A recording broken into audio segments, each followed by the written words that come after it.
ஒரு சின்னஞ்சிறு நகரம். ஆனால் அது உக்ரைனின் பாதுகாப்பு வலையமைப்பில் மிக முக்கியமானதொரு சுருக்கு முனை. ரஷ்ய இராணுவத்தால் மாதக்கணக்கில் கைப்பற்ற முடியவில்லை.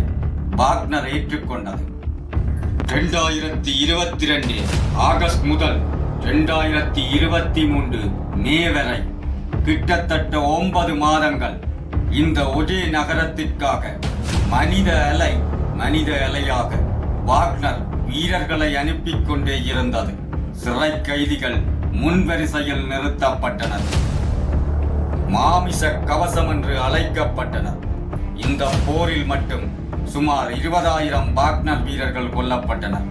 ஆனால் இறுதியில் 2023 மே 20ஆம் தேதி பாக்முத் கைப்பற்றப்பட்டது.